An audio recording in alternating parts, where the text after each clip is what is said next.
बिस्मिल्लाहिर्रहमानिर्रहीम अस्सलाम वालेकुम। तुसीं देख रहे हो मेरा प्रोग्राम चार शफेरे शमाइला न्याज़ दे नाल और मैं हाँ तुहाडी मेज़बान शमाइला न्याज़। अजकल हालात हर पासे ठीक नहीं है। किसी काम में जो शुरू करते हैं ना तो वो मामला ठीक होंदे होंदे बड़ा ही टाइम ले लेता है। यानी किसी चीज़ में इंसान समझता है कि शायद ये मामला इन्नी देर च हल हो जाएगा, लेकिन वो मामला उन्नी देर च हल नहीं होंदा, वो बाद काफ़ी टाइम लग जाता है। सारे लोग कोशिश करते पे होंगे है कि मामला छेती ठीक हो जाए, लेकिन ठीक नहीं होंदा। बहरहाल जो ये मामला सी किसी हद तक ठीक हो गया। मशरक़े वस्ता दे विच इस वक्त बहुत वड्डी खबर आ गई है और एक ऐसी खबर जिन्हें पूरी दुनिया को ही हिला के रख दिता है। अमरीका और ईरान के दरमियान तारीख का सब तो वड्डा मुआहदा बालाखिर हो गया और वाशिंगटन और तेहरान के दरमियान मुआहदे के उत्ते डिजिटल के तौर के उत्ते दस्तखत हो गए हैं। ये कोई आम पेशरफ नहीं है कि तुसीं समझा कि जनाब उन्हें सेंड की है व्हाट्सएप के जरिए कोई मुआहदा साइन कर दिता तो बस गल खत्म होगी। नहीं, इदा नहीं है, बहुत वड्डा ब्रेक थ्रू है। बरतानवी खबर रसां इदारे ने एक अमरीकी आला अहदेदार के हवाले नाल बहुत वड्डा दावा किया और दावे के मुताबिक अमरीकी सदर डोनाल्ड ट्रंप ने इस दे उत्ते दस्तखत भी किए ने और इहदे नाल नाल नायब सदर जेडी वैंस ने भी दस्तखत किए ने, जबकि ईरान की तरफों जिहड़ा है पार्लीमेंट के स्पीकर ने बाकिर कालिबाफ उन्होंने भी इहदे उत्ते साइन कर दिते ने। आला अमरीकी हुकाम का यह कहना है कि ये डिजिटल दस्तखत जिहड़े ने वो पिछले दिनों के मुकम्मल किए गए हैं, लेकिन कहानी जनाबे वाला इतने खत्म नहीं होती। मुआहदे दियां असल तफसीलात है उन्होंने आना बाकी है और दसिया यह जा रहा है कि आइंदा जो 48 घंटे ने उन्होंने दौरान ये सारिया तफसीलात जड़ियां ने वो जारी की जाएगियां और ये नाल ही इस हफ्ते के आखिर के तकनीकी सतह के जोड़े मुज़ाकरत ने वो भी शुरू किए जाएंगे। लेकिन इत्थे एक बहुत वड्डा सवाल भी पैदा होता है कि ये मुआहदा वाकई पायदार अमन लैके आएगा या नहीं, या फिर एक आरजी तौर के उत्ते बंदोबस्त है कि ये बरसां की दुश्मनी इन्नी छेती इन्ना डिजिटल जो साइन हो गए हैं ये उत्ते खत्म हो गई। तस्वीर का दूजा रुख देखना बड़ा जरूरी है और तस्वीर का दूजा रुख ये है कि इस बड़ी कामयाबी के बावजूद अमरीका और ईरान के दरमियान लफ्जी जंग हजे भी काफ़ी अरूजते है।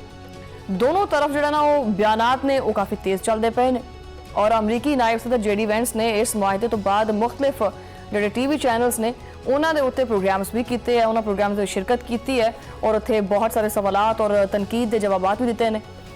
जेडी वैंस ने इस डील के हवाले नाल बहुत वड्डे वड्डे राज भी खोले ने, उन्होंने कई सनसनीखेज इंकशाफात भी किए हैं और अमरीकी नायब सदर ने भी एक बहुत वड्डा इंकशाफ किया है कि सदर डोनाल्ड ट्रंप इस मुजवजा मुआहदे नूं जुमे तो पहले ही आवाम के सामने लिया सकते हैं और इनू वक्त तो पहले जारी करने का फैसला भी कर सकते हैं। यानी यदा मतलब यह है कि वाशिंगटन इस मामले के उत्ते जल्दी विच है, काफ़ी छेती करता पे।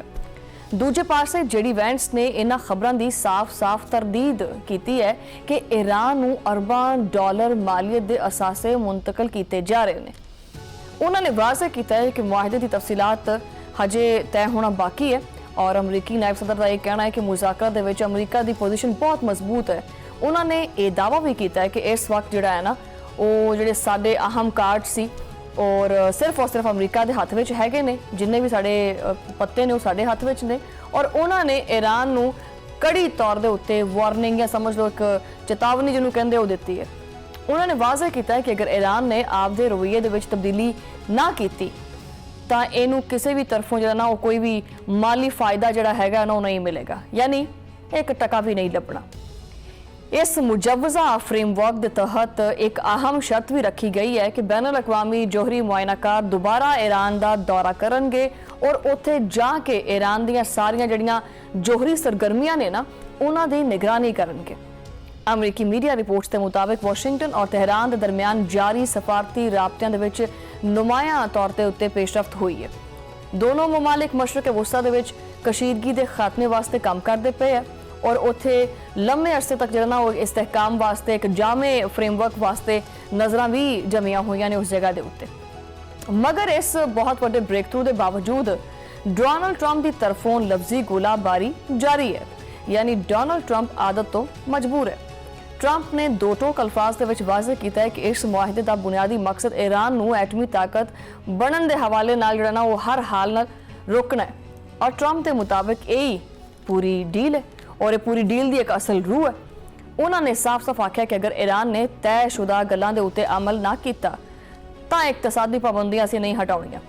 हुण सारे खेड दे विच इजराइल की गल करते हैं क्योंकि ज़्यादा मसला तो इजराइल का ही है। ਮੁਆਹਦੇ ਤੋਂ ਬਾਅਦ ਇਜ਼ਰਾਈਲ ਦੇ ਵਿੱਚ ਵੀ ਜਨਾਬ ਸਫੇ ਮਾਤਮ ਵਿਛੀ ਹੋਈ ਹੈ। ਇਜ਼ਰਾਈਲ ਜਿਹੜਾ ਨਾ ਉਹ ਪੂਰੇ ਖਿੱਤੇ ਦੇ ਵਿੱਚ ਉਹਨੇ ਅੱਗ ਲਾਈ ਹੋਈ ਹੈ ਔਰ ਨੇਤਨਯਾਹੂ ਨੇ ਈਰਾਨ ਅਮਰੀਕਾ ਡੀਲ ਦੇ ਉੱਤੇ ਗੱਲ ਕਰਦੇ ਹੋਏ ਆਖਿਆ ਹੈ ਕਿ ਉਹ ਅਮਰੀਕੀ ਸਦਰ ਡੋਨਾਲਡ ਟਰੰਪ ਦੇ ਪੁਰਾਣੇ ਸਾਥੀ ਨੇ। ਉਹਨਾਂ ਨੇ ਆਖਿਆ ਹੈ ਕਿ ਜੀ ਅਸੀਂ ਕਦੀ ਵੀ ਮੁਤਫਿਕ ਹੁੰਨੇ ਆ ਤਾਂ ਸਾਡੇ ਦਰਮਿਆਨ ਇਖਤਲਾਫ ਵੀ ਜ਼ਰੂਰ ਹੁੰਦਾ ਹੈ ਔਰ ਈਰਾਨ ਨੂੰ ਜੋਹਰੀ ਹਥਿਆਰ ਹਾਸਲ ਕਰਨ ਤੋਂ ਰੋਕਣ ਵਾਸਤੇ ਇਜ਼ਰਾਈਲ ਜੋ ਹੋ ਸਕਦਾ ਹੈ ਉਹ ਕਰੇਗਾ। ਔਰ ਇਹ ਸਹੂਨੀ ਵਜ਼ੀਰ ਆਜ਼ਮ ਦੀ ਹਟਦਰਮੀ ਇਹ ਹਜੇ ਵੀ ਬਰਕਰਾਰ ਹੀ ਹੈ। ਇਹ ਨਹੀਂ ਹੋਇਆ ਕਿ ਵੀ ਨੇਤਨਯਾਹੂ ਵੀ ਕਿਤੇ ਪਿੱਛੇ ਹਟ ਗਿਆ, ਉਹਨੂੰ ਵੀ ਕਿਤੇ ਅਕਲ ਆ ਗਈ। ਅਕਲ ਨੇਤਨਯਾਹੂ ਨੂੰ ਅਜੇ ਤੱਕ ਨਹੀਂ ਆਈ ਹੈ। ਉਹਨਾਂ ਨੇ ਲਿਬਨਾਨ, ਗਜ਼ਾ ਔਰ ਸ਼ਾਮ ਦੇ ਜ਼ੇਰੇ ਕਬਜ਼ਾ ਇਲਾਕਿਆਂ ਦੇ ਵਿੱਚ ਆਪਦੀਆਂ ਫੌਜਾਂ ਹਟਾਉਣ ਤੋਂ ਸਾਫ਼-ਸਾਫ਼ ਇਨਕਾਰ ਕਰ ਦਿੱਤਾ ਹੈ ਕਿ ਭਾਈ ਇਹ ਕੰਮ ਨਹੀਂ ਹੋਣਾ। ਨੇਤਨਯਾਹੂ ਨੇ ਆਖਿਆ ਕਿ ਸਹੂਨੀ ਫੌਜ ਜਿਹੜੀ ਹੈ ਉਹ ਲਿਬਨਾਨ, ਗਜ਼ਾ ਔਰ ਸ਼ਾਮ ਦੇ ਜ਼ੇਰੇ ਕਬਜ਼ਾ ਇਲਾਕਿਆਂ ਦੇ ਵਿੱਚ ਜਿਵੇਂ ਹੈਗੀ ਸੀ ਐਵੇਂ ਰਹੇਗੀ। ਇਹਨਾਂ ਇਲਾਕਿਆਂ ਤੋਂ ਇਜ਼ਰਾਈਲੀ ਫੌਜ ਦੇ ਇਨਖਲਾਬ ਵਾਸਤੇ ਕੋਈ ਵੀ ਮੁੱਦਤ ਉਹ ਨਹੀਂ ਮੁਕਰਰ ਕੀਤੀ। ਲਿਬਨਾਨ ਦੇ ਵਿੱਚ ਕਾਇਮ ਬਫਰ ਜ਼ੋਨ ਦੇ ਵਿੱਚ ਇਜ਼ਰਾਈਲੀ ਫੌਜ ਉਦੋਂ ਤੱਕ ਮੌਜੂਦ ਰਹੇਗੀ ਜਦੋਂ ਤੱਕ ਅਸੀਂ ਜਨਾਬੇ ਵਾਲਾ ਜ਼ਰੂਰੀ ਸਮਝਾਂਗੇ। ਆ ਜਾਓ ਦੂਜੇ ਪਾਸੇ ਚੱਲਦੇ हैं, तेहरान वाले पासे। उधर का भी तो मौका दसना है कि नहीं दसना। ईरानी वजारत खारजा के तर्जुमान इस्माइल बकई ने अमरीका और इजराइल ਨੂੰ सख्त अल्फाज में जवाब दिता है, काटे भी नहीं हैगे। उन्होंने वाज़ह किया है कि इस मुआहदे का मतलब हरगिज़ ये नहीं है कि ईरान के पुराने ਜਿਹੜੇ ਜਰਾਇਮ ਨੇ ਉਹਨਾਂ ਨੂੰ ਅਸੀਂ ਜਿਹੜਾ ਤੁਸੀਂ ਸਾਡੇ ਜ਼ੁਲਮ ਕੀਤਾ ਉਹਨੂੰ ਅਸੀਂ ਮਾਫ ਕਰ ਦਾਂਗੇ, ਇਹਦਾ ਨਹੀਂ ਹੈਗਾ।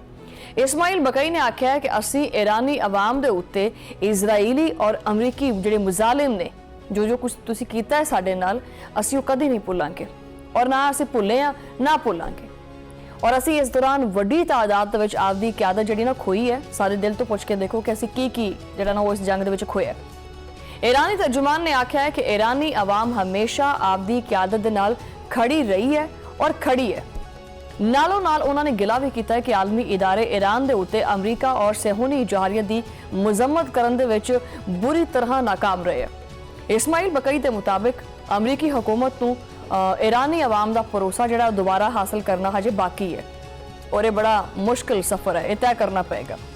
यानी जनाबे वाला दिल हजे भी पूरी तरह साफ नहीं होए, लगता तो यही पिया ना उधरले पासे ना इधरले पासे। अच्छा, इस डील के तहत हजे जिहड़े ने वो एक तकरीब होनी है जनीवा दे विच, मगर इस तकरीब तो पहले ही ईरानी हुकाम आपदे पड़ोसी ममालिक के दौरे करनगे।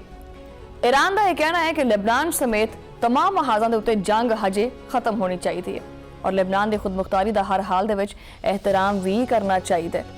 लेबनान के खिलाफ जारियत का खात्मा और इसकी खुदमुख्तारी और इलाकाई सालमियत का एहतराम भी करना पड़ेगा और इस मफाहमत की याददाश्त का एक बुनियादी हिस्सा यह है। सच्ची गल है कि कोई कुछ भी आखे पायदार अमन वास्ते मुआहदे दी शर्तों के उत्ते अमल दरामद नागुज़ीर होएगा। अफ्रीकैन नूं ये रवैया जिहड़ा है ना और ये गल भी समझ लेनी चाहिए है कि हालात जिस नहज तो वापस आए ने ना इहदे विच एतमाद की बहाली उहदे विच बहुत वक्त लगेगा और कहते हैं ना कि बस जनाब की कर सकते हैं हालातों वाक़या दे विच, क्योंकि बड़े मुश्किल सूरत हाल होंदी है, ना अगे कुछ नज़र आता है ना पिछे बंदा जा सकता है। मगर इजराइली जिहड़े हमले ने वो अमन की इस पूरी काविश दे विच मुसलसल एक रुकावट पैदा करते पे। किसी को भी ये इजाजत नहीं होनी चाहिए कि वो आपकी जारियत दूजियां दे उत्ते मुसलत करे। ठीक हो गया। और मुल्कां दी खुद मुख्तारी जिहड़ी है उन्होंने मलियां वेट करे। लेकिन बहरहाल इस जंग के करके मशरक वसत दे विच एक चीज़ बड़ी वाज़े हुई है कि कोई भी मुल्क दूजे मुल्क के उत्ते खाम खा दे विच अपनी चौधराहट नहीं पा सकता। अमरीका ईरान अमन मुआहदे दे उत्ते जंग का बज़ाहिर खात्मा तो हो गया है, ताहम मशरक वसत दे विच पायदार अमन का ख्वाब हजे भी मुकम्मल तौर के उत्ते इजराइली तर्ज अमल दे नाल मशरूत है, जुड़िया होया किते ना किते।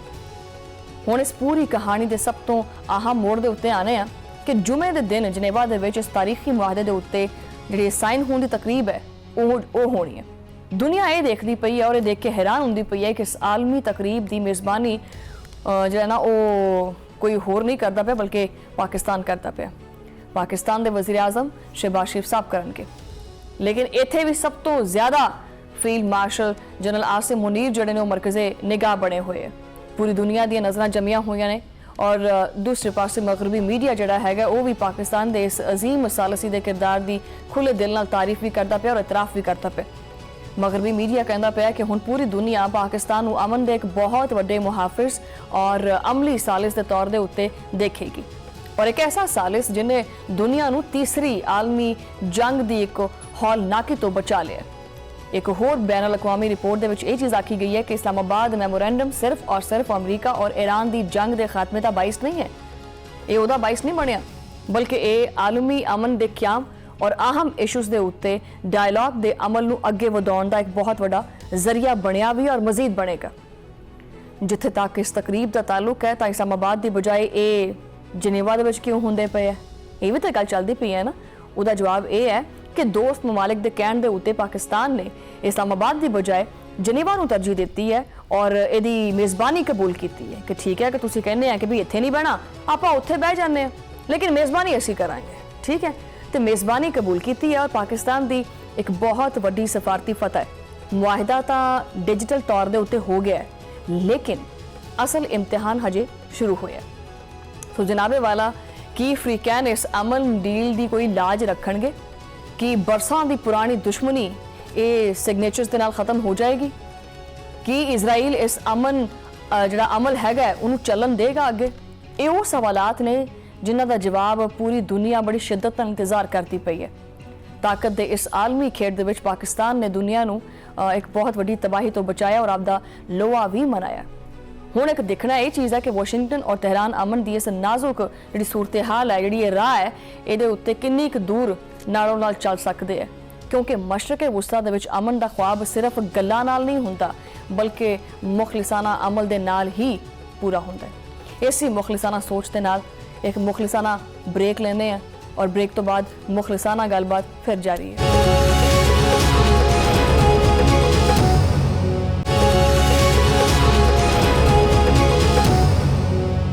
वेलकम बैक नाज़रीन, और ब्रेक तो बाद इस हिस्से दे विच आपां गल करते हैं जिहड़ा ये मुआहिदा है, यानी एक मुआहिदा तो होया, दुनिया बदल गई। अमरीका और ईरान के दरमियान अमन जिहड़ा मुआहिदा है, इस तो बाद दुनिया की मुआशी शहरत जिहड़ी है वो एक बारी फिर धड़कन लग पई है, उहदी धक धक की आवाज़ आउण लग पई है। अमरीका और ईरान के दरमियान तारीखी ब्रेक थ्रू हो चुके हैं और इस ब्रेक थ्रू तो बाद हुण दुनिया की मुआशी जिहड़ी शाहरग है ना वो चल पेगी। यानी प्रोग्राम के पहले हिस्से दे विच जो कि तुहानूं मैं खुशखबरी दी है कि ये डिजिटल जिहड़े साइन हो गए ने, हुण इस तो बाद अगे की हो रहा है वो दसते हैं। और वो यही है कि आबने हुरमस जिहड़ी है वो पूरी तरह खुल चुकी है। अमरीकी सदर ने खुद बहुत वड्डा दावा कर दिता है, उन्होंने तस्दीक की है कि आबने हुरमस दे विच बहरी जहाज़ां की आमदोरफ्त दोबारा शुरू हो गई है और तेल दे नाल लदे हुए वड्डे वड्डे बहरी जहाज़ जिहड़े ने वो इस अहम तरीन आबी गुजरगाह तो बाहर निकलते पे ने और अमरीकी सदर के मुताबिक ये बहरी जहाज़ हुण जनूबी बहरी रास्ते की तरफ वधदे पे। अच्छा, इस रास्ते नूं हुण मुकम्मल तौर के उत्ते महफूज और साफ करार दिता जा रहा है। अमरीकी सदर का कहना है कि आबने हुरमस नूं दुनिया भर की तजारती सरगर्मियां वास्ते बिल्कुल मुफ्त खोल दिता गया। अच्छा, इत्थे कोई टैक्स नहीं होएगा, कोई रुकावट नहीं होएगी, दुनिया भर के जहाज़ जिहड़े ने वो आपदियां मंजिलों की तरफ रवाना होंगे और हो चुके हैं और तेल की रवानी एक बार फिर शुरू कर दी गई है। कि ये वाकई एक नवे मुआशी दौर का एक आगाज़ नहीं लगता पाया या सिर्फ एक समझ लो कि आर्जी रिलीफ लगता पाया। अमरीका और ईरान के जंगबंदी का यह मुआहिदा दुनिया वास्ते सुकून का बाइस है। आपने हुरमस नूं दोबारा खोलन दे इस अबूरी मुआहिदे के उत्ते पहुँचते ही आलमी मार्केट के वजह ना वो एक तेजी जी आ गई है और इस फैसले ने तवानाई की सप्लाई का एक बहुत बड़ा जिहड़ा मसला बनया होया सी वो हल कर दिता है। दुनिया भर दे विच अफराते ज़र यानी महंगाई का जिहड़ा खौफ सी वो काफ़ी हद तक घट हो गया। शरह सूद के उत्ते वधदे हुए जिहड़े दबाव के खतरात सी वो भी काफ़ी हद तक ठीक हो गए। मतलब सच्ची गल तो यह है कि इस मुआहिदे तो बाद आलमी मैशत जिहड़ा संग घुटिया पिया सी ना वो हुण साह लैंदी पई है खुल के। दुनिया भर के जिहड़े ताजर ने और वड्डे वड्डे सनतकार ने, इंटरनेशनल ट्रांसपोर्ट जिहड़ी कंपनियां ने, गरीब किसान और दुनिया के मरकजी बैंक्स जिहड़े ने वो सारे सुख का साह लैंदे पे है। उन्होंने हुण मुआशी तरक्की और इहदे नाल जुड़ियां हुई मजीद बहुत सारी चीज़ां हैं उन्होंने लागत तो मुतलक आपदियां तवक्कुआत जिहड़ियां ने वो दोबारा तो तरतीब देनियां शुरू कर दित्तियां ने। लेकिन मतलब समझो ये कि कुछ ना कुछ हथे लगन की बजाय बहुत कुछ हथे लगन की उम्मीद की जा रही है। इस एक फैसले दे नाल आलमी मार्केट दे विच एक ऐसी जबरदस्त हलचल मची है कि खाम तेल दीयां कीमतां यकदम जमीन के उत्ते आ गई। दूजे पासे एक चीज़ दीयां कीमतां आसमान नूं लग गई, वो हैगियां सोने दीयां कीमतां। सोने दीयां कीमतां नूं समझो जिवें पर लग गए, सोना अचानक आसमान नाल गल्लां बातां करदा पिया, इंसान नाल नहीं। डिजिटल करंसी यानी जिहड़ा बिटकॉइन है वो भी सिर्फ और सिर्फ 2 हफ्तिਆਂ ਦੇ ਅੰਦਰ ਅੰਦਰ ਆਪਦੀ ਬੁਲੰਦ ਤਰੀਨ ਸਤ੍ਹਾ ਤੇ ਪਹੁੰਚ ਗਿਆ। ਆਲਮੀ ਸਟਾਕ ਮਾਰਕੀਟਾਂ ਔਰ ਇਕਵਿਟੀ ਜਿਹੜੀਆਂ ਮਾਰਕੀਟਾਂ ਹੁੰਦੀਆਂ ਉਹਨਾਂ ਵਿੱਚ ਵੀ ਕਾਫੀ ਜ਼ਿਆਦਾ ਤੇਜ਼ੀ ਆ ਗਈ ਹੈ। ਮੁਆਹਦੇ ਦਾ ਬਕਾਇਦਾ ਐਲਾਨ ਹੁੰਦੇ ਹੀ ਇਹ ਸਾਰਾ ਕੁਝ ਹੋ ਗਿਆ। ਤੇਲ ਦੀਆਂ ਕੀਮਤਾਂ ਡਿੱਗੀਆਂ ਤਾਂ ਸੋਨਾ ਔਰ ਚਾਂਦੀ ਮਜ਼ੀਦ ਮਹਿੰਗੇ ਹੋ ਗਏ। ਤੇਲ ਦੀ ਮਾਰਕੀਟ ਨੇ ਇਸ ਡੀਲ ਦੇ ਉੱਤੇ ਸਭ ਤੋਂ ਜ਼ਿਆਦਾ ਫੌਰੀ ਔਰ ਤਗੜਾ ਕਿਸਮ ਦਾ ਰੱਦ-ਏ-ਅਮਲ ਦਿਖਾਇਆ। ਬਰਨਰ ਜਿਹੜਾ ਕਰੂਡ ਹੈ ਉਹਦੀ ਕੀਮਤ 5.3% ਤੱਕ ਡਿੱਗ ਪਈ ਹੈ। ਇਹ ਕੀਮਤ ਹੁਣ $83 ਫੀ ਬੈਰਲ ਤੋਂ ਵੀ ਥੱਲੇ ਆਏਗੀ।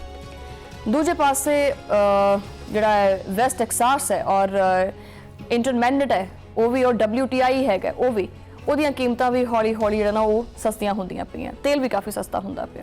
ਯਾਨੀ ਹਰ ਪਾਸੇ ਇੱਕ ਖੁਸ਼ੀ ਦੀ ਲਹਿਰ ਆਉਂਦੀ ਪਈ ਹੈ। ਅੱਛਾ, ਪਾਕਿਸਤਾਨ ਦੀ ਗੱਲ ਕਰਦੇ ਹਾਂ ਤਾਂ ਪਾਕਿਸਤਾਨ ਦੇ ਵਿੱਚ ਸੋਨੇ ਦੀਆਂ ਕੀਮਤਾਂ ਨੇ ਪਿਛਲੇ ਸਾਰੇ ਰਿਕਾਰਡ ਹੀ ਤੋੜ ਦਿੱਤੇ ਆ। ਮੁਲਕ ਦੇ ਵਿੱਚ ਸੋਨੇ ਦੀਆਂ ਕੀਮਤਾਂ ਅਚਾਨਕ ਇੰਨੀਆਂ ਜ਼ਿਆਦਾ ਆਸਮਾਨ ਤੇ ਚਲੀਆਂ ਗਈਆਂ ਨੇ। ਯਾਨੀ ਅਗਰ ਸੋਨਾ ਹੈ ਉਹਦੀ ਗੱਲ ਕਰੀਏ ਤਾਂ 4,55,136 ਰੁਪਏ ਤੱਕ ਪਹੁੰਚ ਗਿਆ। ਯਾਨੀ ਇੱਕ ਆਮ ਬੰਦਾ ਸੋਨੇ ਦੇ ਬਾਰੇ ਤਾਂ ਸੋਚ ਵੀ ਨਹੀਂ ਸਕਦਾ। ਮੈਨੂੰ ਲੱਗਦਾ ਕਿ ਸੋਨੇ ਸੋਚਣ ਦੇ ਉੱਤੇ ਵੀ ਟੈਕਸ ਲੱਗ ਜਾਣਾ। ਔਰ ਇਸ ਆਲਮੀ ਮਾਸ਼ੀ ਸੂਰਤ ਹਾਲ ਦੇ ਉੱਤੇ ਬੈਨ ਅਲ-ਅਕਵਾਮੀ ਮਾਲੀਆਤੀ ਜਿਹੜੇ ਫੰਡ ਨੇ ਯਾਨੀ IMF ਦਾ ਜਿਹੜਾ ਬਹੁਤ ਵੱਡਾ ਬਿਆਨ ਹੈ ਉਹ ਸਾਹਮਣੇ ਆਇਆ ਹੈ। IMF ਦੀ ਜਿਹੜੀ ਮੈਨੇਜਿੰਗ ਡਾਇਰੈਕਟਰ ਹੈ ਉਹਨਾਂ ਨੇ ਆਖਿਆ ਜਨਾਬ ਕਿ ਅਮਰੀਕਾ ਔਰ ਈਰਾਨ ਦੇ ਦਰਮਿਆਨ ਜੰਗਬੰਦੀ ਦੇ ਇਸ ਮੁਆਹਦੇ ਦਾ ਇੱਕ ਖੁੱਲ੍ਹ ਕੇ ਖੈਰ ਮਕਦਮ ਵੀ ਕੀਤਾ ਹੈ ਔਰ ਉਹਨਾਂ ਨੇ ਆਪਦੇ ਇੱਕ ਖਸੂਸੀ ਬਿਆਨ ਦੇ ਵਿੱਚ ਆਖਿਆ ਹੈ ਕਿ ਇਹ ਇੱਕ ਅੱਛਾ ਕਦਮ ਹੈ। ਮਗਰ ਹਜੇ ਵੀ ਜਿਹੜੇ ਚੈਲੰਜਸ ਨੇ ਉਹ ਉੱਥੇ ਦੇ ਉੱਥੇ ਪਏ ਨੇ। ਜਿਹੜਾ ਤਵਾਨਾਈ ਦਾ ਬੁਹਰਾਨ ਹੈ ਜਿਹੜਾ ਚੱਲਦਾ ਪਿਆ ਉਹ ਇੰਨੀ ਛੇਤੀ ਖਤਮ ਨਹੀਂ ਹੋ ਸਕਦਾ। ਦੂਜੇ ਪਾਸੇ ਜਿਹੜੀ ਸਪਲਾਈ ਚੇਨ ਹੈ ਉਹਦਾ ਤਾਤੁਲ ਮੁਕੰਮਲ ਤੌਰ ਦੇ ਉੱਤੇ ਖਤਮ ਹੋਣ ਦੇ ਵਿੱਚ ਹਜੇ ਵੀ ਕੁਝ ਟਾਈਮ ਲੱਗੇਗਾ। ਉਹਨਾਂ ਨੇ ਦੁਨੀਆ ਨੂੰ ਖਬਰਦਾਰ ਕੀਤਾ ਹੈ ਕਿ ਜੰਗ ਦੇ ਦੌਰਾਨ ਬੁਨਿਆਦੀ ਢਾਂਚੇ ਨੂੰ ਜਿਹੜਾ ਨਾ ਉਹ ਜਿਹੜਾ ਪਹੁੰਚਣਾ ਹੈ ਨਾ ਜਿਹੜਾ ਨੁਕਸਾਨ ਉਹਨੂੰ ਹੋਇਆ ਹੈ ਉਹਦੀ ਬਹਾਲੀ ਵਿੱਚ ਹਜੇ ਮਜ਼ੀਦ ਟਾਈਮ ਲੱਗ ਸਕਦਾ ਹੈ। ਉਹ ਫੌਰੀ ਤੌਰ ਦੇ ਉੱਤੇ ਹੱਲ ਹੋ ਜਾਵੇ ਇਹ ਹੋ ਨਹੀਂ ਸਕਦਾ। ਇਹਦੇ ਵਿੱਚ ਥੋੜਾ ਜਿਹਾ ਸਬਰ ਕਰਨਾ ਪਏਗਾ।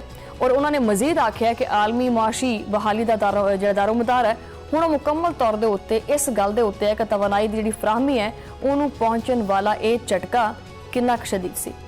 ਯਾਨੀ ਜਿੰਨਾ ਗਹਿਰਾ ਜ਼ਖਮ ਹੋਏਗਾ ਉਹ ਭਰਨ ਦੇ ਵਿੱਚ ਜ਼ਾਹਰੀ ਗੱਲ ਹੈ ਉਨਾ ਹੀ ਟਾਈਮ ਲਏਗਾ। ਦੁਨੀਆ ਦੀਆਂ ਨਜ਼ਰਾਂ ਹੁਣ 19 ਜੂਨ ਦੇ ਉੱਤੇ ਜਮੀਆਂ ਹੋਈਆਂ। ਅਗਰ ਇਸ ਅਮਨ ਮੁਆਹਦੇ ਦੇ ਕਰਕੇ ਇਹ ਸਾਰੀਆਂ ਚੀਜ਼ਾਂ ਦੇ ਵਿੱਚ ਇੰਨੀ ਤਬਦੀਲੀ ਆ ਸਕਦੀ ਹੈ ਸੋ ਲਿਹਾਜ਼ਾ ਅਗਰ ਬਕਾਇਦਾ ਤੌਰ ਦੇ ਉੱਤੇ ਇਹ ਸਾਈਨ ਹੋ ਜਾਂਦੇ ਆ ਇਸ ਮੁਆਹਦੇ ਦੇ ਉੱਤੇ ਤਾਂ ਫਿਰ ਬਹੁਤ ਵੱਡੀਆਂ ਤਬਦੀਲੀਆਂ ਰੂਨਮਾ ਹੋਣਗੀਆਂ। ਸੋ ਲਿਹਾਜ਼ਾ 19 ਜੂਨ ਦੇ ਉੱਤੇ ਨਜ਼ਰਾਂ ਜਮੀਆਂ ਹੋਈਆਂ। 19 ਜੂਨ ਨੂੰ ਜਨੇਵਾ ਦੇ ਵਿੱਚ ਇਸ ਤਾਰੀਖੀ ਅਮਨ ਮੁਆਹਦੇ ਦੇ ਉੱਤੇ ਅਮਰੀਕਾ ਔਰ ਈਰਾਨ ਬਕਾਇਦਾ ਤੌਰ ਦੇ ਉੱਤੇ ਸਾਈਨ ਕਰਨਗੇ ਔਰ ਉਮੀਦ ਇਹ ਕੀਤੀ ਜਾ ਰਹੀ ਹੈ ਕਿ ਇਹਨਾਂ ਦਸਤਖਤਾਂ ਤੋਂ ਬਾਅਦ ਮਸ਼ਰਕ ਵਸਤਾ ਦੀ ਜਿਹੜੀ ਤਾਰੀਖ ਹੈ ਇੱਕ ਬਿਲਕੁਲ ਹੀ ਨਵੇਂ ਦੌਰ ਦੇ ਵਿੱਚ ਜਾਵੇਗੀ। तमाम जिन्ने भी तजारती राह ने या रुकावटां ने वो हमेशा वास्ते हट जाएंगियां और जिहड़ियां ना वो माशी जिहड़ी स्टेबिलिटी है वो कायम होवेगी।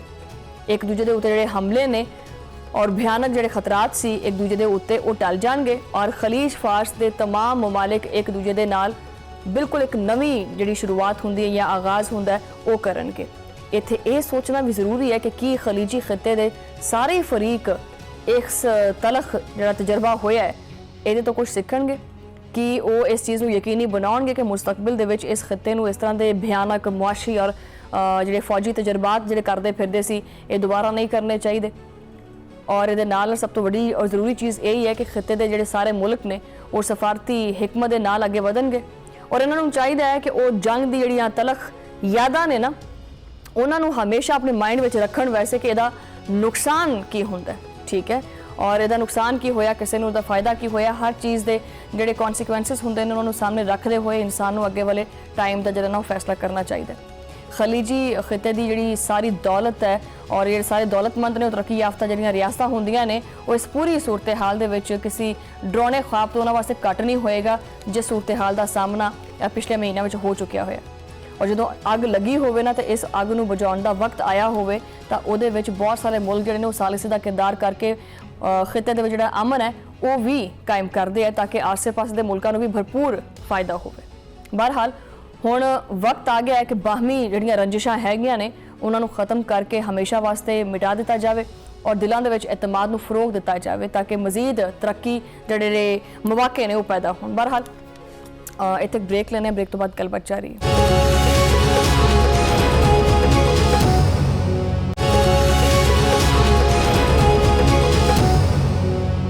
वेलकम बैक नाज़रीन। और पंजाब दा अमन पसंद शहर चकवाल ਜਿਹਦੇ ਉੱਤੇ ਕਿਆਮਤ ਹੀ ਟੁੱਟ ਪਈ ਹੈ। एक ऐसा खौफनाक सानिया होया जिन्हें पूरे मुल्क नूं हिला के रख दिता है और बहुत बड़ा जुल्म होया। और यह जुल्म किसी डाकू ने नहीं किया बल्कि तहफ्फुज देने वाली पुलिस ने किया। चकवाल दे विच 9 साल की मासूम बच्ची ऑस्ट्रेलवी नयाद हानिया अहमद CCD दी अंधाधुंध जो फायरिंग है जिहड़ियां गोलियां ने उन्हां दा निशाना बन गई और जा बहाक हो गई। और इस मासूम की हलाकत का यह मामला हुण आलमी सतह के उत्ते भी गूंजन लग पिया। इस दर्दनाक सानहे ने पाकिस्तान और आस्ट्रेलिया दोनों मुल्कों को झंझोड़ के रख दिता है। एक फुल वर्गी मासूम जी जान है वो चली गई है ये कि मतलब लाइक साडे मुल्क दे विच शहरियों की जी जिंदगी है वो इन्नी सस्ती है। आखिर इस बरबरीयत का जो हिसाब है किहड़ा बंदा देगा?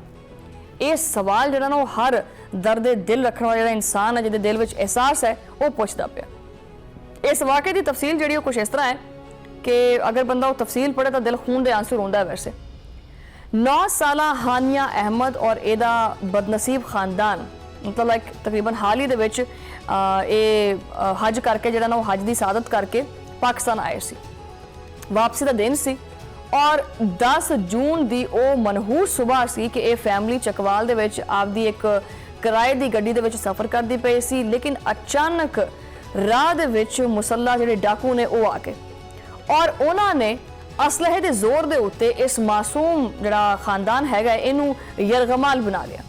अच्छा इसी दौरान जिहड़ा उत्थे पंजाब पुलिस जिहड़ी वो पहुंच गई। अच्छा पुलिस कहती है कि मुलजमान ने फायरिंग की जिस तो बाद दोनों पासे गोलियां का तबादला शुरू हो गया। लेकिन इत्थे CCTV के एहलकारां ने जो वहशत दिखाई है ना वो शर्मनाक है। एक ना एहलकार ने बस ये फर्ज कर लिया कि मुलजमान जिहड़े ने वो इसी खानदान की गड्डी दे विच भजदे पे है और उन्हें ना आओ देखिया ना ताओ देखिया और गड्डी दे उत्ते अंधाधुंध फायरिंग कर दी। और फायरिंग जिहड़ी है ना वो एवें नहीं की हैगी बल्कि तड़ातड़ फायरिंग शुरू करती। यानी ये तो सीधा सीधा कतलेआम हो गया ना। पुलिस की इस वहशियाना गोलियां की जद विच आके ये 9 साल की बच्ची जिहड़ी हैगी हानिया वो मौके के उत्ते ही दम तोड़ गई। जबकि इस बच्ची के जिहड़े वालिद ने अदील अहमद और इहदा वड्डा भरा जिहड़ा है वो भी गोलियां दे नाल शदीद जख्मी होया। इस मासूम बेटे नूं 2 गोलियां लगियां ने लेकिन शुक्र तो यह है कि भी इहदी जान बच गई है। मगर इस प्यो दे दिल तो पुछ के देखो कि भी उहदे दिल ते की लंघदी पई है जिहदा एक फुल वर्गा जिहड़ा हैगा ना लखते जिगर उहदा उहनूं जनाजा चुकना पिया।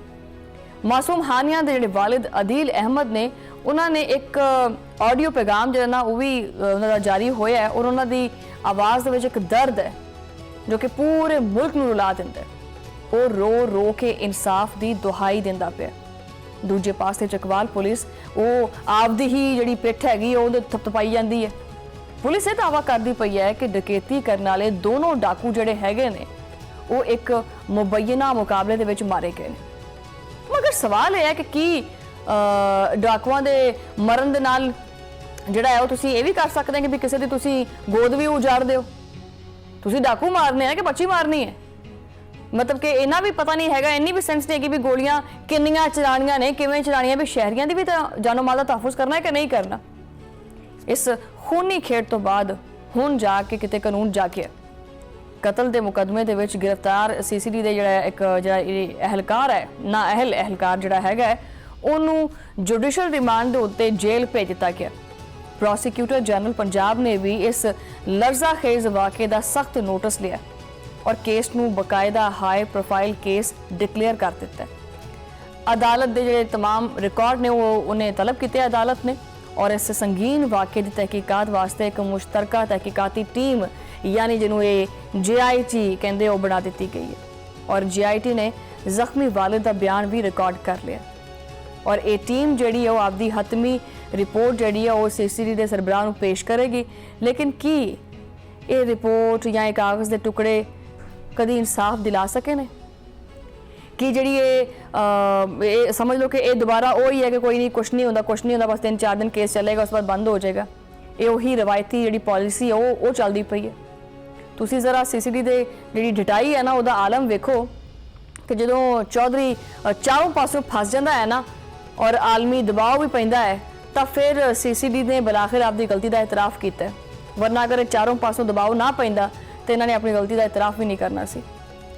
ਲਾਹੌਰ ਦੇ ਵਿੱਚ ਮੀਡੀਆ ਜਿਹੜੀ ਬਰੀਫਿੰਗ ਹੈਗੀ ਹੈ ਉਹਦੇ ਦੌਰਾਨ SP CCD ਜਿਹੜੇ ਨੇ ਉਹਨਾਂ ਨੇ ਮੰਨਿਆ ਹੈ ਕਿ ਹਾਨੀਆਂ ਦੀ ਹਲਾਕਤ ਜਿਹੜੀ ਹੈ ਨਾ ਉਹ ਉਹਨਾਂ ਦੇ ਹੀ ਆਪਦੇ ਇੱਕ ਅਹਿਲਕਾਰ ਦੇ ਕੋਲੋਂ ਹੋਈ ਹੈ, ਉਹਨਾਂ ਦੇ ਹੱਥੋਂ ਹੋਈ ਹੈ ਔਰ ਉਹਨਾਂ ਨੇ ਮੁਤਾਸਰਾ ਫੈਮਿਲੀ ਨੂੰ ਇਨਸਾਫ ਦੀ ਯਕੀਨ ਦਹਾਨੀ ਵੀ ਕਰਾ ਦਿੱਤੀ ਹੈ ਔਰ ਆਖਿਆ ਹੈ ਕਿ ਗਫਲਤ ਕਰਨ ਵਾਲੇ ਜਿਹੜੇ ਅਹਿਲਕਾਰ ਨੇ ਉਹਨਾਂ ਦੇ ਖਿਲਾਫ ਅਸੀਂ ਸਖਤ ਕਾਰਵਾਈ ਕਰਾਂਗੇ। ਠੀਕ ਹੈ, ਔਰ ਨਾਲ ਹੀ ਉਹਨਾਂ ਨੇ ਇਹ ਚੀਜ਼ ਵੀ ਕਹਿ ਦਿੱਤੀ ਹੈ ਕਿ ਦੇਖੋ ਅਸੀਂ ਆਪਣੀ ਗਲਤੀ ਮੰਨਦੇ ਹਾਂ, ਲੇਕਿਨ ਨਾਲੋਂ ਨਾਲ ਤੁਸੀਂ ਇਹ ਵੀ ਤਾਂ ਵੇਖੋ ਨਾ ਕਿ ਇਸ ਤੋਂ ਪਹਿਲੇ ਕਿੰਨੇ ਮੁਕੱਦਮੇ ਹੁੰਦੇ ਸੀ, ਕਿੰਨੀਆਂ ਵਾਰਦਾਤਾਂ ਹੁੰਦੀਆਂ ਸੀ, ਉਹਨਾਂ ਦੇ ਵਿੱਚ ਕਾਫੀ ਹੱਦ ਤੱਕ ਕਮੀ ਹੋ ਗਈ ਹੈ। ਇਸ ਤੋਂ ਪਹਿਲੇ ਵੀ ਕਈ ਮੁਕਾਬਲੇ ਹੋਏ ਨੇ ਲੇਕਿਨ ਕਦੀ ਇਦਾਂ ਦੀ ਸ਼ਿਕਾਇਤ ਨਹੀਂ ਮਿਲੀ, ਤਾਂ ਕੋਈ ਇੱਕਾ ਦੁੱਕਾ ਐਵੇਂ ਵਾਕਿਆ ਹੋ ਗਿਆ ਤਾਂ ਅਸੀਂ ਮਦਦ ਕਰ ਲੈਂਦੇ ਹਾਂ। ਠੀਕ ਹੈ, ਯਾਨੀ ਉਹੀ ਗੱਲ ਹੈ ਕਿ ਅਗਰ ਇੱਕ ਵਾਕਿਆ ਵੀ ਹੋ ਜਾਵੇ ਨਾ ਤਾਂ ਉਹ ਇੱਕ ਵਾਕਿਆ ਨਹੀਂ ਹੁੰਦਾ ਬਲਕਿ ਇੱਕ ਖਾਨਦਾਨ ਉਜੜਦਾ ਹੈ ਔਰ ਆਪਦੀ ਨਾਅਹਿਲੀ ਨੂੰ ਛੁਪਾਉਣ ਵਾਸਤੇ ਪੁਰਾਣੀ ਜਿਹੜੀ ਕਾਰਕਰਦਗੀ ਹੈ ਇਹ ਉਹਦੇ ਗੁਣ ਗਾਣਾ ਸ਼ੁਰੂ ਕਰ ਦਿੰਦੇ ਹੈ। ਇਹ ਮਾਮਲਾ ਜਿਹੜਾ ਹੈ ਨਾ ਉਹ ਸਿਰਫ ਔਰ ਸਿਰਫ ਪਾਕਿਸਤਾਨ ਦੀ ਹਦੂਦ 'ਚ ਨਹੀਂ ਰਿਹਾ, ਇਹ ਉਸ ਤੋਂ ਨਿਕਲ ਚੁੱਕਿਆ ਹੋਇਆ। ਆਸਟ੍ਰੇਲੀਆਈ ਵਜ਼ੀਰ ਆਜ਼ਮ ਨੇ ਖੁਦ ਮੈਦਾਨ ਦੇ ਵਿੱਚ ਆ ਕੇ ਇਸ ਵਾक़ੇ ਦੀ ਸ਼ਫਾਫ ਔਰ ਮੁਕੰਮਲ ਤਹਿਕੀਕਾਤ ਦਾ ਸਖਤ ਮੁਤਾਲਬਾ ਵੀ ਕਰ ਦਿੱਤਾ। ਉਹਨਾਂ ਨੇ ਵਾਜ਼ਹ ਕੀਤਾ ਹੈ ਕਿ ਆਸਟ੍ਰੇਲੀਆਈ ਸ਼ਹਿਰੀ ਜਿਹੜੇ ਨੇ ਉਹਨਾਂ ਦੀ ਹਲਾਕਤ ਦੇ ਉੱਤੇ ਅਸੀਂ ਕਿਸੇ ਵੀ ਕਿਸਮ ਦਾ ਕੋਈ ਸਮਝੌਤਾ ਨਹੀਂ ਕਰਨਾ। ਇਧਰ ਮੁਲਕ ਦੇ ਅੰਦਰ ਵੀ ਸ਼ਦੀਦ ਗੁੱਸਾ ਹੈ ਔਰ CCD ਜਿਹੜੇ ਅਹਿਲਕਾਰ ਨੇ ਉਹਨਾਂ ਦੀ ਫਾਇਰਿੰਗ ਦਾ ਇਹ ਹੌਲਨਾਕ ਮਾਮਲਾ ਹੈ। ਹੁਣ ਜਿਹੜਾ ਇਹ ਮਾਮਲਾ ਹੈ ਇਹ ਪੰਜਾਬ ਅਸੈਂਬਲੀ ਤੱਕ ਪਹੁੰਚ ਗਿਆ ਜਿੱਥੇ ਹਕੂਮਤ ਦੇ ਖਿਲਾਫ ਤਵੱਜਾ ਦਿਲਾਓ ਨੋਟਿਸ ਜਮ੍ਹਾਂ ਕਰ ਦਿੱਤਾ ਗਿਆ। ਇਬਤਦਾਈ ਮਾਲੂਮਾਤ ਦੇ ਮੁਤਾबिक ਫਾਇਰਿੰਗ ਕਰਨ ਵਾਲੇ ਅਹਿਲਕਾਰ ਨੇ तमाम ਜਿਹੜੀਆਂ ਵੀ SOPs ਸੀ ਉਹਨਾਂ ਦੀਆਂ ਧੱਜੀਆਂ ਉਡਾ ਦਿੱਤੀਆਂ, ਯਾਨੀ ਬਗੈਰ ਵਾਰਨਿੰਗ ਦੇ।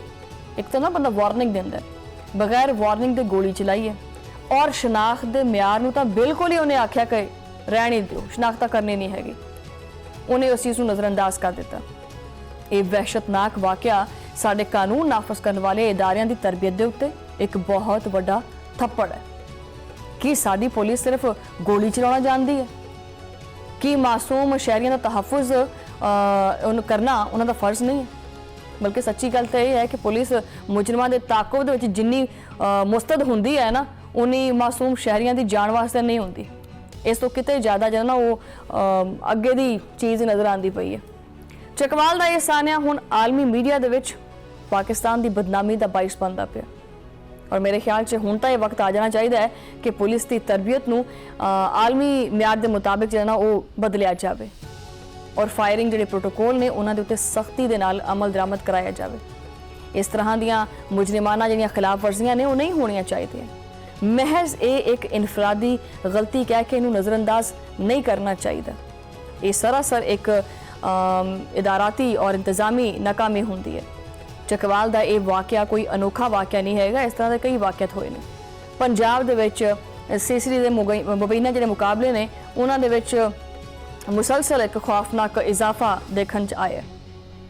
ਅਗਰਚੇ ਇਹ ਵੀ ਚੀਜ਼ ਹੈਗੀ ਹੈ ਕਿ CCD ਦਾਅਵਾ ਕਰਦੀ ਹੈ ਕਿ ਜਨਾਬ ਅਸੀਂ ਜਿਹੜੇ ਵਾਕਿਆਤ ਉਹਨਾਂ ਵਿੱਚ ਬੜੀ ਕਮੀ ਕੀਤੀ ਹੈ, ਯਾਨੀ ਕਾਫੀ ਹੱਦ ਤੱਕ ਜਿਹੜੇ ਇਸ ਤਰ੍ਹਾਂ ਦੇ ਮੁਕਾਬਲੇ ਹੁੰਦੇ ਸੀ ਜਾਂ ਜਰਾਇਮ ਹੁੰਦੇ ਸੀ ਉਹਨਾਂ ਵਿੱਚ ਕਾਫੀ ਹੱਦ ਤੱਕ ਕਮੀ ਹੋ ਗਈ ਹੈ। ਇਹ ਸਾਰਾ ਕੁਝ ਤੁਹਾਡੇ ਸਰਕਾਰੀ ਦਾਦੋ-ਸ਼ੁਮਾਰ ਨੇ ਔਰ ਇਹਨਾਂ ਦੇ ਮੁਤਾਬਿਕ ਅਗਰ ਗੱਲ ਕਰੀਏ ਤਾਂ ਕਤਲ ਦੇ ਜਿਹੜੇ ਵਾਕਿਆਤ ਨੋ ਡਾਊਟ ਉਹਨਾਂ ਵਿੱਚ ਕਮੀ ਹੋਈ ਹੈ, ਨਿਸਬਤਨ ਕੋਈ 39% ਤੱਕ ਕਮੀ ਹੋਈ ਹੈ। ਯਾਨੀ ਜਿਹੜੇ ਵਾਕਿਆਤ 361 ਤੱਕ ਹੁੰਦੇ ਸੀ ਉਹ ਕਮ ਅਜ਼ ਕਮ 220 ਤੱਕ ਰਹਿ ਗਏ ਔਰ ਇਸੇ ਤਰ੍ਹਾਂ ਜਿਹੜੇ ਕਾਤਲਾਨਾ ਹਮਲੇ ਨੇ ਇਹਨਾਂ ਦੇ ਵਾਕਿਆਤ ਵੀ ਜਿਹੜੇ ਨੇ ਉਹਨਾਂ ਵਿੱਚ ਵੀ ਵਾਜ਼ਿਹ ਤੌਰ ਦੇ ਉੱਤੇ ਕਮੀ ਹੋਈ ਹੈ। ਔਰ CCD ਦਾ ਇਹ ਵੀ ਦਾਅਵਾ ਹੈ ਕਿ ਜਿਹੜੀ ਚੋਰੀ ਔਰ ਡਕੈਤੀ ਹੈ ਇਹਨਾਂ ਦੀਆਂ ਜਿਹੜੀਆਂ ਵਾਰਦਾਤਾਂ ਨੇ ਉਹ ਵੀ ਸਾਡੇ ਕਰਕੇ ਘੱਟ ਹੋਈਆਂ। ਠੀਕ ਹੈ, ਮੰਨਦੇ ਹਾਂ ਸਾਰਾ ਕੁਝ ਠੀਕ ਹੋਇਆ, ਲੇਕਿਨ ਫਿਰ ਵੀ ਸਵਾਲ ਇਹ ਹੈ ਕਿ ਕੀ ਜਰਾਇਮ ਘੱਟ ਕਰਨ ਦਾ ਇਹ ਤਰੀਕਾ ਕਿ ਤੁਸੀਂ ਮਾਸੂਮ ਬੱਚਿਆਂ ਦੀਆਂ ਸੀਨਿਆਂ ਦੇ ਉੱਤੇ ਤੁਸੀਂ ਗੋਲੀਆਂ ਲਾਓ, ਉਹਨਾਂ ਨੂੰ ਗੋਲੀਆਂ ਦਾ ਨਿਸ਼ਾਨਾ ਬਣਾਓ, ਇਸ ਤਰ੍ਹਾਂ ਹੁੰਦਾ? ਕੀ ਇਹਨੂੰ ਇਨਸਾਫ ਕਹਿੰਦੇ ਆ? ਅਸਲ ਔਰ ਇਬਰਤਨਾਕ ਹਕਾਇਕ ਵੀ ਤੁਸੀਂ ਸੁਣ ਲਓ ਕਿ ਇਨਸਾਨੀ ਹਕੂਕ ਦੇ ਸਭ ਤੋਂ ਵੱਡੇ ਇਦਾਰੇ ਯਾਨੀ HRCP ਨੇ ਆਪਦੀ ਰਿਪੋਰਟ ਦੇ ਵਿੱਚ CCD ਦਾ ਜਿਹੜਾ ਕਟਾ ਚੱਟਾ ਸੀ ਨਾ ਖੋਲ ਦਿੱਤਾ ਹੈ।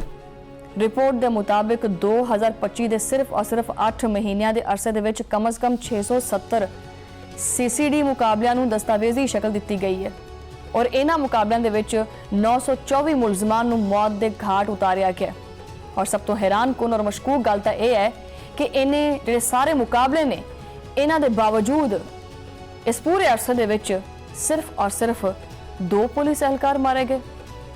ਹਲਾਕਤਾਂ ਦਾ ਇਹ ਸ਼ਦੀਦ ਅਦਮ ਤਵਾਜ਼ਨ ਸਾਫ਼-ਸਾਫ਼ ਜਿਹੜਾ ਨਾ ਉਹ ਦੱਸਦਾ ਹੈ ਕਿ ਇਹ ਮੁਕਾਬਲੇ ਨਹੀਂ ਬਲਕਿ ਯਕਤਰਫਾ ਕਤਲੇਆਮ ਹੈ। ਰੋਜ਼ਾਨਾ ਤਕਰੀਬਨ ਜਿਹੜਾ ਨਾ ਉਹ 200 ਤੋਂ ਜ਼ਿਆਦਾ ਜਾਨਲੇਵਾ ਮੁਕਾਬਲੇ ਹੋਣਾ ਔਰ ਹਰ ਜ਼ਿਲ੍ਹੇ ਦੇ ਵਿੱਚ ਕਾਰਵਾਈ ਦਾ ਇੱਕ ਹੀ ਵਰਗਾ ਅੰਦਾਜ਼ ਹੋਣਾ ਇਸ ਗੱਲ ਦੀ ਨਿਸ਼ਾਨਦੇਹੀ ਕਰਦਾ ਹੈ ਕਿ ਇਹ ਕੋਈ ਇਤਫਾਕੀ ਗਲਤੀ ਨਹੀਂ ਹੁੰਦੀ ਬਲਕਿ ਇਹ ਸੀਸੀਡੀ ਦਾ ਇੱਕ ਮੁਸਤਕਿਲ ਅਦਾਰਾਤੀ ਜਿਹੜਾ ਇੱਕ ਤਰਜ਼ ਅਮਲ ਹੈ ਨਾ ਉਹ ਬਣ ਚੁੱਕਿਆ। ਇਹ ਡਿਪਾਰਟਮੈਂਟ ਜਿਹੜਾ ਨਾ ਹੁਣ ਕਾਨੂੰਨ ਦਾ ਮੁਹਾਫਿਜ਼ ਨਹੀਂ ਰਿਹਾ, ਇਹ ਮਾਸੂਮ ਹਾਨੀਆਂ ਦਾ ਪਾਕ ਖੂਨ ਔਰ ਉਹਦੇ ਵਾਸਤੇ ਜਿਹੜਾ ਇਨਸਾਫ ਹੈ ਉਹਨੂੰ ਪੁਕਾਰਦਾ ਪਿਆ। ਲੇਕਿਨ ਇਸ ਮਾਈਂਡਸੈਟ ਨੂੰ ਆਪਾਂ ਨੂੰ ਬਦਲਣਾ ਚਾਹੀਦਾ ਹੈ ਕਿ ਜਿਹੜੇ ਹਾਲਾਤੋਂ ਵਾਕਿਆਤ ਨੇ ਜ਼ਰੂਰੀ ਨਹੀਂ ਹੈ ਕਿ ਵੀ ਕੋਈ ਵੀ ਬੰਦਾ ਹੈਗਾ ਅਗਰ ਤੁਸੀਂ ਉਹਨੂੰ ਫੜਨਾ ਹੈ ਤੇ ਉਹਨੂੰ ਫੜਨ ਦੀ ਬਜਾਏ ਬਾਕਾਇਦਾ ਗੋਲੀਆਂ ਦਾ ਜਾਂ ਮੁਕਾਬਲੇ ਦਾ ਤੁਸੀਂ ਜਿਹੜਾ ਨਾ ਉਹਦੇ ਵਿੱਚ ਲਿਆ ਕੇ ਤੇ ਉਹਨੂੰ ਸਾਈਡ ਤੇ ਹੀ ਕਰ ਦਿਓ। ਇਦਾਂ ਨਹੀਂ ਚੱਲਦਾ। ਸ਼ਹਿਰੀਆਂ ਦਾ ਤਹੱਫੁਜ਼ ਵੀ ਤੁਹਾਡੀ ਜ਼ਿੰਮੇਵਾਰੀ ਹੈ। ਸ਼ਹਿਰੀ ਆਪਦੇ ਘਰੋਂ ਨਿਕਲਦੇ ਹੋਏ ਡਰਦੇ ਪਏ ਆ। ਤਾਕਤ ਦੇ ਨਸ਼ੇ ਦੇ ਵਿੱਚ ਚੋਰ ਔਰ ਇਹਨਾਂ ਜਿਹੜੇ ਵਰਦੀ ਵਾਲੇ ਨੇ ਕਦੀ ਇਹਨਾਂ ਦਾ ਸ਼ਿਕਾਰ ਹੁੰਦੇ ਆ ਕਦੀ ਡਾਕੂਆਂ ਦਾ ਹੋ ਜਾਂਦੇ ਆ। ਬਹਰਹਾਲ ਦੇਖਣਾ ਇਸ ਕੇਸ ਦੇ ਵਿੱਚ ਇਹ ਹੈ ਕਿ ਆਸਟ੍ਰੇਲੀਆਈ ਹਕੂਮਤ ਦੇ ਦਬਾਅ ਤੋਂ ਬਾਅਦ ਕੀ ਸਾਡੀ ਹਕੂਮਤ ਇਸ ਮਜ਼ਲੂਮ ਔਰ ਬਰਬਾਦ ਫੈਮਿਲੀ ਨੂੰ ਵਾਕਈ ਕੋਈ ਇਨਸਾਫ ਦੇਵੇਗੀ ਜਾਂ ਹਮੇਸ਼ਾ ਦੀ ਤਰ੍ਹਾਂ ਇਸ ਕੇਸ ਨੂੰ ਵੀ ਫਾਈਲਾਂ ਦੇ ਢੇਰ ਦੇ ਵਿੱਚ ਨਾ ਉਹ ਦਬਾ ਦੇਣਗੇ ਔਰ ਉਹਦੇ ਉੱਤੇ ਮਿੱਟੀ ਕੱਟਾ ਪੈ ਜਾਏਗਾ। ਹੁਣ ਵਕਤ ਆ ਗਿਆ ਹੈ ਕਿ ਇਹਨਾਂ ਕਾਤਲਾਂ ਦਾ ਇਬਰਤਨਾਕ ਇਹਤਸਾਬ ਜਿਹੜਾ ਹੋਣਾ ਚਾਹੀਦਾ ਤਾਂ ਕਿ ਮਾਸੂਮਾਂ ਦੇ ਖੂਨ ਜਿਹੜੇ ਨੇ ਉਸ ਤਰ੍ਹਾਂ ਹਰ ਰੋਜ਼ ਨਾ ਬਹਿਣ। ਔਰ ਇੱਕ ਬਹੁਤ ਵੱਡਾ ਮਾਮਲਾ ਹੈ ਕਿਉਂਕਿ ਅਕਸਰ ਆਪਣੇ ਮੁਲਕ ਦੇ ਵਿੱਚ ਇਹ ਹੁੰਦਾ ਕਿ ਜਦੋਂ ਕੋਈ ਪੇਟੀ ਭਰਾ ਜਿਹੜਾ ਨਾ ਜਿਹਨੂੰ ਪੇਟੀ ਭਰਾ ਕਹਿੰਦੇ ਆ, ਅਗਰ ਉਹ ਪੇਟੀ ਭਰਾ ਕਾਨੂੰਨ ਦੀ ਗ੍ਰਿਫਤ 'ਚ ਆ ਜਾਵੇ ਤਾਂ ਉਹਨੂੰ ਬਚਾਉਣ ਵਾਸਤੇ ਸਾਰੇ ਇਕੱਠੇ ਹੋ ਜਾਂਦੇ ਆ। ਲੇਕਿਨ ਅਗਰ ਇਹ ਵਾਕਿਆ ਹੋ ਗਿਆ ਹੈ ਔਰ ਇਹਨੂੰ ਨੱਪ ਦਿੱਤਾ ਗਿਆ ਤੇ ਅੱਗੇ ਵੀ ਇਸ ਤਰ੍ਹਾਂ ਦੇ ਵਾਕਿਆਤ ਹੋ ਸਕਦੇ ਆ। ਸੋ ਲਿਹਾਜ਼ਾ ਇਸ ਵਾਕਿਆ ਨੂੰ ਹੁਣੇ ਹੀ ਕੋਈ ਨਾ ਕੋਈ ਨਕੇਲ ਜਿਹੜੀ ਉਹ ਪਾਣੀ ਪਏਗੀ ਤਾਂ ਕਿ ਆਇੰਦਾ ਜਿਹੜਾ ਹੈ ਉਹ ਇਸ ਤਰ੍ਹਾਂ ਦੇ ਵਾਕਿਆਤ ਨਾ ਹੋਣ ਔਰ ਕਿਸੇ ਮਾਸੂਮ ਦੀ ਜਾਨ ਨਾ ਜਾਵੇ। ਇਹਦੇ ਨਾਲ ਹੀ ਪ੍ਰੋਗਰਾਮ ਦਾ ਵਕਤ ਖਤਮ ਹੋ ਗਿਆ। ਤੁਹਾਡਾ ਮੁਲਾਕਾਤ ਹੋਏਗੀ ਅਗਲੇ ਪ੍ਰੋਗਰਾਮ ਦੇ ਵਿੱਚ। ਉਦੋਂ ਲਈ ਅੱਲਾ ਨਿਗਹਿਬਾਨ।